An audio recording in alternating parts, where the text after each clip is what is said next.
Nshuti z'Imana, nimukingure imitima yanyu twakira ijambo ry'Imana. Dore amasomo tugiye kuzirikanaho kuri iki cyumweru cya 15 bisanzwe tariki 12 Nyakanga 2020. Isomo rya mbere ryo mu gitabo cy'umuhanuzi Izayi, umutwe wa 55 umurongo wa 10 kugeza kwa 11. Zaburi ni 64. Isomo rya kabiri ni ryo mwero Paulo mutagatifu yandikiye Abanyaroma, umutwe wa 8 umurongo wa 18 kugeza kwa 23. Ivanjili yanditswe na Matayo, umutwe wa 13 umurongo wa 1 kugeza kwa 23. Nyagasani Yesu nabane namwe. Amagambo yo mu Ivanjili ntagatifu uko yanditswe na Matayo. Uwo munsi Yesu ava imuhira maze yicara ku nkombe y'inyanja. Abantu benshi bamuteranira iruhande, bituma ajya kwicara mu bwato, naho rubanda rwose ruhagaze ku nkombe. Ababwirira byinshi mu migani ati, umubibyi yavuye iwe ajya kubiba. Nuko igihe abiba, imbuto zimwe zigwa iruhande rw'inzira, inyoni ziraza zirazirya. Izindi zigwa mu rubuye, ntizahasanga igitaka cyinshi, nuko zimera vuba kuko igitaka cyari gike. Izuba rivuye zirashya, ziruma kuko zitari zifite imizi. Izindi zigwa mu mahwa, amahwa arakura, nuko arazipfukirana. Izindi zigwa mu gitaka cyiza, nuko zera imbuto, imwe 100, indi 60, indi 30. Ufite amatwi niyumve. Iyo ni Ivanjili ntagatifu. Nshuti z'Imana, twongeye turatomboye. Kiliziya umubyeyi wacu yaduteguriye amasomo kuri iki cyumweru adufasha kuzirikana ku ngingo yo kwera imbuto. Uko umuhinzi avunika mu guhinga, ariko mu isarura ibyishimo bikaba ari byose, biburizamo ya mvune yagize, ni nako Imana umubyeyi wacu mu kutwitaho mu ijambo ryayo ivunika itwitaho, nyuma ikishimira umukristo mu iterambere mu kwemera akera imbuto nziza kubera ijambo ryayo. Iyi ngingo yo kwera imbuto turayizirikana twifashishije amagambo abiri: umuruho n'ibyishimo, déception et réception, aho tugiye kugenda tuyakoreshereza hamwe kuko agenda asimburana mu buzima busanzwe bw'umukristo. Aho umuruho usimburana n'ibyishimo no kubimera, aho imvura ikurikirwa n'izuba, ubukonje n'ubushyuhe bigasimburana kugira ngo imyaka yere neza. Twumvise mu isomo rya mbere igitera Imana ibyishimo mu kigereranyo cy'imvura imanuka ikabobeza ubutaka, ubundi imyaka igakura. Ni nako iyo Imana ivuze ijambo ryayo rigira akamaro ku baryumvise. Ijambo ry'Imana ni rinyabuzima, rirangiza ugushaka kw'Imana, rigahumuriza, rikomora, ryera imbuto. Intero ya Zaburi y'uyu munsi yagarutse ku kamaro k'imvura, amazi. Ati, Nyagasani wasuye isi, uyuhira amazi, uha umugisha imbuto zayo. Iyo mbuto ibanza guhuguta kubera amazi nibyo Paulo mutagatifu yise amagorwa mu isomo rya kabiri. Mbese kugira ngo ugere ku musaruro ugomba kuvunika, sacrifice, kwitanga. Ati, bavandimwe, koko rero nsanga amagorwa y'igihe cy'ubu ngubu atagereranywa n'ikuzo rizatugaragarizwamo. Paulo muri iri somo yakoresha amagambo y'ibi bihe bibiri bisimburana, déception et réception, ubushanguke n'ubwigenge, iminihiro cyangwa imibabaro no gucungurwa. Yezu mu gusobanura ingoma y'ijuru yagiye abishyira mu bigereranyo. Uyu munsi turamumva mu Ivanjili aducira umugani w'umubibyi akanawudusobanurira, naho higanjemo imiruho n'ibyishimo by'uyu mubibyi. Ikintu gitangaje muri iyi Ivanjili, mu byiciro 4 by'uyu mubibyi abibamo imbuto, ibice 3 byose yari déception, esheke, ibibazo, imibabaro, imvune, ibyamwangirije, ibyamuciye intege, ibyamugoye. Izo ni inyoni, amabuye n'amahwa. Konerwa, gutsikamirwa no gupfukiranwa. Aba yari umuhinzi wo kuri isi w'umunebwe yari guhita arekeraho. Ariko dutangarire iyi courage, ububyutse, kudacika intege. Uyu muhinzi agakomeza abibana icyizere kubera ubwihangane byatumye agera ku gitaka cyiza. Noneho iki gitaka cyiza kigahita kiziba icyuho cya zanzitizi cyangwa bya byonnyi 3. Ibyonnyi byari 3, none imbuto zije zeze mu bice 3. Imwe 100, indi 60, indi 30.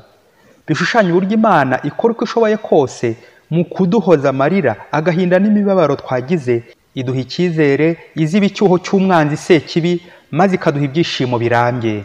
Uyu mugani w'umubibyi uratwigisha byinshi twahinira muri 4. Rimwe, waganisha ku byiciro 4 by'abakristo imbere y'ijambo ry'Imana, uburyo bamwe bashobora kurumba abandi bakera imbuto, ibikorwa bibi n'ibikorwa by'urukundo. Kabiri, Imana yohereza umwana wayo Yezu Kristo ku isi ngo azayicungure. Uko twakira Yezu muri biriya byiciro 4 abibamwe imbuto. Gatatu, ibi byiciro kandi twabigeranya na bya byiciro ikintu gishobora kubamo: umwuka, amazi, uburyo bufatika cyangwa bukomeye. n'uburyo bwa kane buturenze bwa roho budafatika, aho umukristo ashobora kwibanda ku bifatika by'umubiri gusa abona, ariko akibagirwa igice cya kane cy'ingenzi, roho ye izamugeza ku Mana, ijuru. Kane, muri rusange uyu murima ni iyi si dutuye kandi buri wese ayiriho. Yezu ayizaho ngo abibe ijambo ry'Imana. Naho by'umwihariko uyu murima ni imitima yacu, uburyo wakira ijambo ry'Imana, uburyo wakira Yezu. Ese muvandimwe, Yezu mwakirira ku nzira, ku rubuye, mu mahwa cyangwa mu gitaka cyiza? Wasanga Yezu ujya umwakira mu gikoni ukazamwicisha imyotsi mubyeyi? Nuko rero muvandimwe, ikimenyetso simusiga cyerekana ko Yezu wamwakiriye muri salo aheza, ukamwishimira, ukamwakira nk'umushyitsi ukomeye w'ikirenga wo mu cyiciro cya kane, ni uguhinduka, ukera imbuto nziza, ugahindura isi, ugahindura umutima wawe neza, ugahindura mubana neza, buri wese ku rwego ariho. Ntabwo twera kimwe twese. Za mpano nyinshi Roho Mutagatifu agabira buri wese, umwe gufasha abandi, undi kwihangana, undi gukunda isengesho mu gitaka cyiza, muri kiliziya. Natwe bakristu tujye twirinda kudacika intege mu butumwa. Tuzirikane Yezu wahawe ubutumwa bwo gukiza isi, ariko amagorwa yahaboneye Imana niyo ibizi, uko abantu bamutoteje, bakamupinga, bakamuca intege, bakamugambanira, bakamwica. Ngiye imvune y'umuhinzi udacika intege, kuko hari ubwo udahita ubona umusaruro ako kanya, ariko nyuma ukazishima. Ababibana amarira basarurana ibyishimo. Dutangarire Yezu uburyo atasubiyeyo, agakomeza kwihangana, perseverance, kugeza dupfiriye ku musaraba, ngiyo deception. Imibabaro Yezu yagize kubera ibyaha byacu, ariko nyuma akagira reception, ibyishimo, akazuka igihe atsinze urupfu, akaducungura. Umugambi w'Imana ni mwiza wo gucungura abantu, wuzurizwa ku musaraba. Mukristo, nawe ntugacike intege kubera amagorwa. Humura, iyo urugamba rukomeye ruba rugiye kurangira, intsinzi ikaboneka. Muri Afurika ya kure umusore yafite umugambi wo kuziga mpaka ageze kuri dogutora. Nuko arahatiriza, ariko bikagenda byanga, rimwe agatsindwa irindi agatsinda. Nuko ageze mu mwaka wa 5 wayisumbuye, agira ibyago, ababyeyi be bamurihiraga bitaba Imana bombi. Kandi uyu musore niwe wari mukuru w'iwabo. Nuko kubera nta bushobozi yari afite, ahagarika amashuri. Nuko ajya gukora imirimo yo mu rugo ku mukire, kugira ngo ashobore gutunga bene wabo. Ageze mu kazi yitwara neza pe. Nyirabuja yabona uburyo uwo musore afite bakwe mu mirimo ye, kandi ari umusore w'umutima mwiza n'igihagararo gishamaje, akajya amwinginga ngo baryamane. Umusore akamusubiza ati, sinaguhemukira mama, sinahemukira papa, sinahemukira abavandimwe banjye, mfite isezerano ntacamo. Nuko wa mama abonye ko yakomeje kwanga kandi ko ashobora kuzabibwira umugabo we, nuko wa mugore aterura miliyoni 2 z'umugabo azicurira kuri uwo mukozi ngo niwe wazibye. Umugabo aje abuze amafaranga ye, kandi umugore ari no kwitonganya ngo umugabo yazanye igisambo mu rugo. Nuko umugabo atiriwe akora n'iperereza, ahita afungisha wa mukozi. Hashize imyaka 3 afunzwe kandi yarabuze icyo yishyura, kandi ntawe ukibuka iyo dosiye ye.